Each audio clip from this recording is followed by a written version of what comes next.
Susi Pujiastuti soal pertemuan dengan Anies, bicara politik, saya dengarkan. Jakarta, Menteri Kelautan dan Perikanan, KKP, periode 2014 hingga 2019 Susi Pujiastuti buka suara soal pertemuannya dengan bakal calon presiden, baca pres, Anies Baswedan.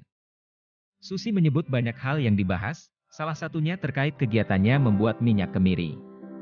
Macam-macam pembicaraan, salah satunya tentang kegiatan saya bikin minyak kemiri, kata Susi dimintai konfirmasi, Selasa, 25 Juli 2023. Susi juga menyebut ada pembahasan politik dalam pertemuan itu. Namun dia mengatakan hanya sebagai pendengar. Bicara macam yang tentang politik, saya cuma dengarkan saja. Terlalu banyak pembahasan, jadi lupa, katanya. Untuk diketahui, momen pertemuan kedua tokoh ini diunggah Anies di akun media sosial. Anies memposting foto bersama Susi dengan pemandangan tepi laut. Anies bertemu dengan Susi terlihat bertemu saat matahari hendak terbenam atau senja. Ini jawabannya.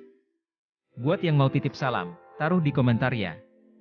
Tulis Anies dengan bersuah foto dengan Susi. Berdasarkan keterangan tertulisnya, kedatangan Anies disambut hangat oleh Susi sekeluarga.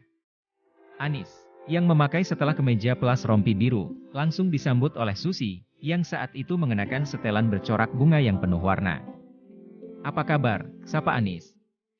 Baik, tapi sunsetnya gone, somebody stole the sun, jawab Susi sambil bercanda dan langsung ditanggapi dengan tawa keduanya. Anies dan Susi kemudian berbincang di Susi International Beach Trip sambil menikmati deburan ombak dan langit senja Pangandaran.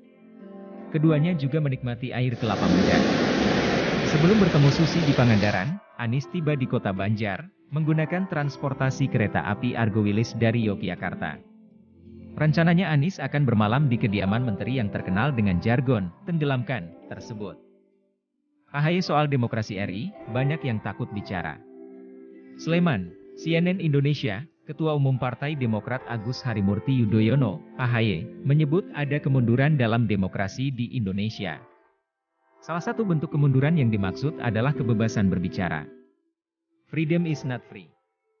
Banyak yang takut bicara sekarang. Berbagai kalangan mengatakan, bukan hanya aktivis, mahasiswa, tapi juga ASN, TNI, Polri, guru, termasuk ulama, takut bicara. Kata AHY dalam acara Visipol Leadership Forum di UGM, Sleman, Yogyakarta, Kamis 20 Juli. Menurut AHY, mereka yang ingin bersuara takut menjadi sasaran kriminalisasi maupun peretasan. Takut nggak naik pangkat, nanti karirnya sulit, dan lain sebagainya, sambungnya. Dia mengaku mendengar keluhan-keluhan akan ancaman kebebasan berbicara saat safari ke daerah-daerah seperti Deli Serdang, Palu, dan Banjarmasin. Kebebasan itu oksigen, freedom of speech itu dianggap sebagai oksigen dari demokrasi. Begitu itu dibungkam, ditiadakan, maka dengan sendirinya, demokrasi akan punah.